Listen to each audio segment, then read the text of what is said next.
Hello and welcome to the Daily Climate Show. Coming up, it's Youth Day at COP27 as the focus shifts to the generations who will suffer most from the harm done to the planet. There's anger directed at the increasing number of fossil fuel lobbyists attending the summit. And we'll hear live from the actor and activist Lily Cole, who's in Sharm el-Sheikh launching a sustainable fashion project.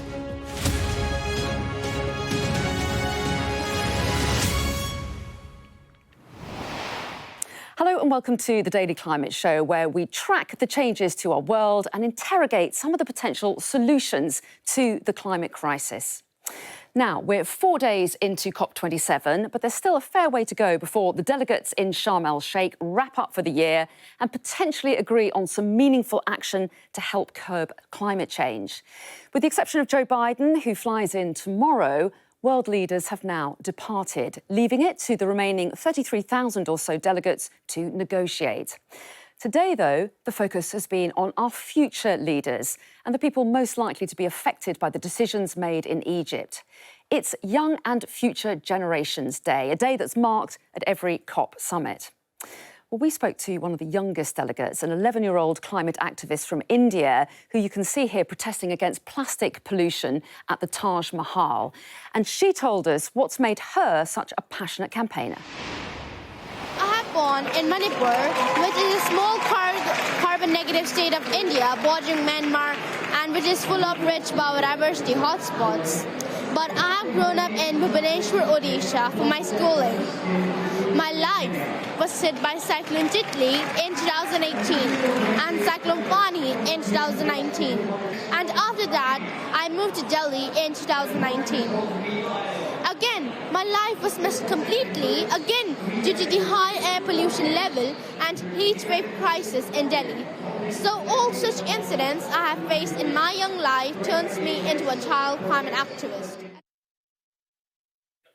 Well, our climate change and energy correspondent Hannah Thomas-Peter is in Sharm el-Sheikh.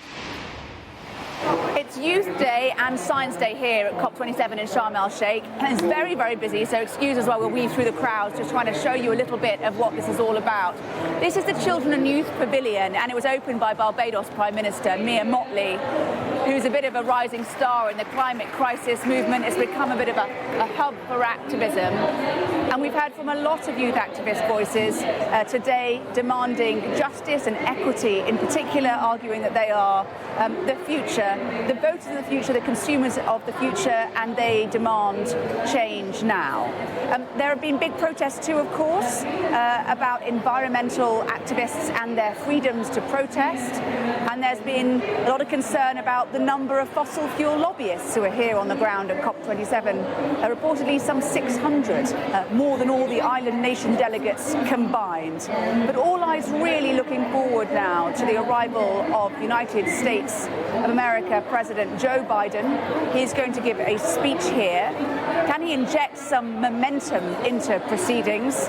Is he going to talk about loss and damage and about whether or not America is willing to pay into a new fund to compensate poor nations for the damage inflicted on them by climate change? Is he going to start to talk about coal and oil and gas and phasing that out? How will he bring the diplomatic might of America to bear at this summit?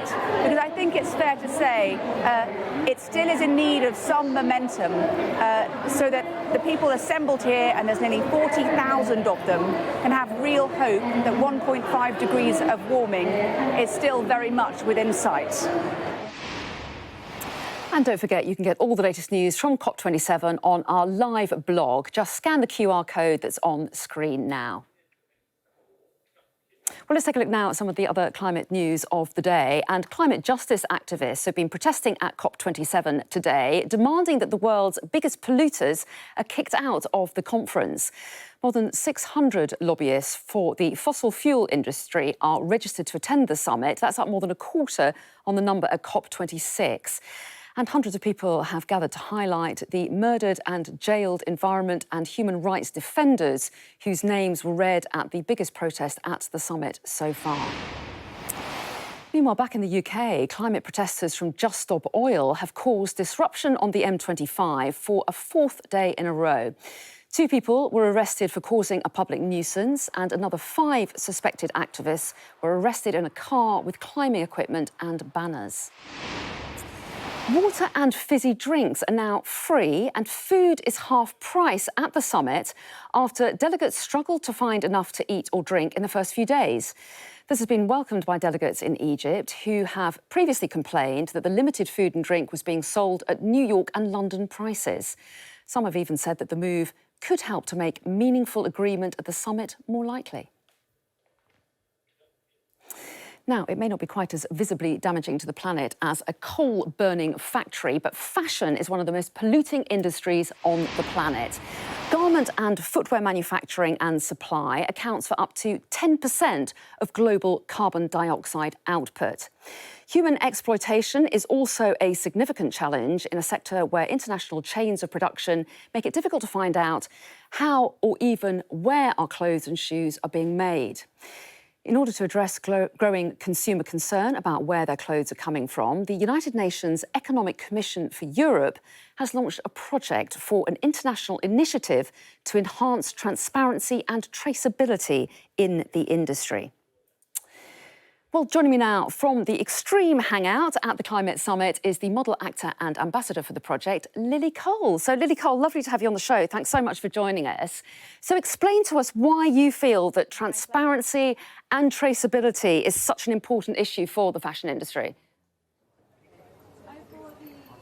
I think it's an important issue for every industry. We're looking at fashion, but we're also looking at critical raw materials, agroforestry, and the idea is that these learnings could be applied to every single industry. It's important because if we don't know what's going on, we can't make choices. We can't make choices as consumers. There's a rising tide of greenwashing happening because of the lack of information that's available. But also companies can't necessarily make the changes they need to make happen if they don't understand their own supply chains, which is often the case. And also governments won't be able to know whether they are actually meeting the targets they're setting because they don't have the data and the information to understand the impacts of the businesses operating in their countries. And there has been way too much opacity for too long. It's not a technical problem, it's arguably a problem of will and political and corporate will to bring the level of transparency that needs to happen to supply chains. That's so interesting that you say that. I mean, the fashion industry does have very complex supply chains. And you're saying that there are some producers who aren't even aware of what's happening further down the chain. Is that what you're saying? Yeah. I've consulted for fashion companies that want to improve their impact, and they genuinely can't get the data to go back to the beginning of the supply chain. When they try to, they can often see the first layer or two, so the factories that are maybe manufacturing the clothes.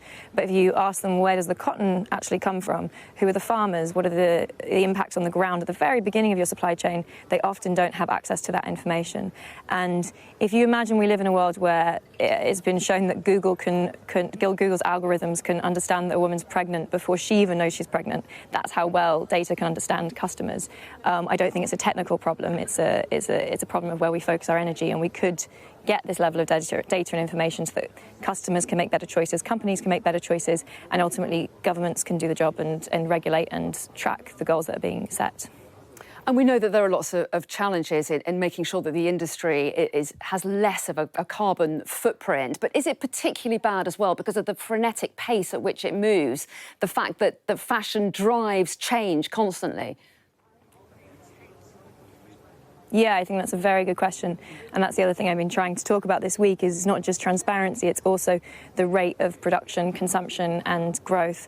GDP is this kind of religion by which most companies, if not all companies, are being led by as a primary metric. And they need to rethink other KPIs, to also think about circularity. The dress I'm wearing, I bought secondhand. You know, how do we expand and extend the lifespan of the products we already have in circulation? If you look at the level of recycling in fabrics, the level of recycling in electronics, it's shockingly low, and we really, really need to reform that very quickly to reduce the amount of extraction we're doing and the amount of farming we're doing in the natural world.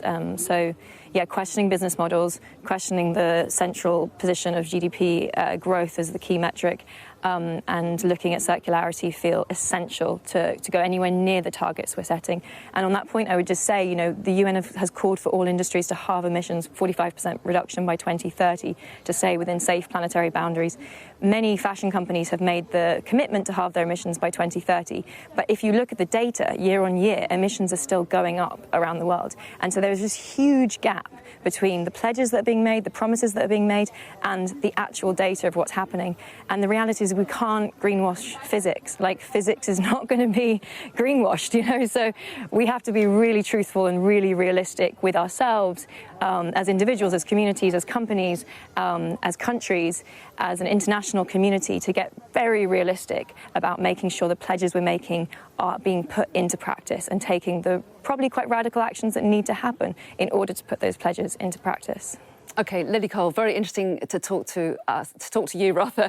Thanks very much indeed for joining us there from Sharm el-Sheikh. Thank you. And just before we go, a quick reminder that our weekly climate show with Tom Heap is back, and you can watch it on Saturdays and Sundays. That's at 3:30 in the afternoon or at 7:30 in the evening.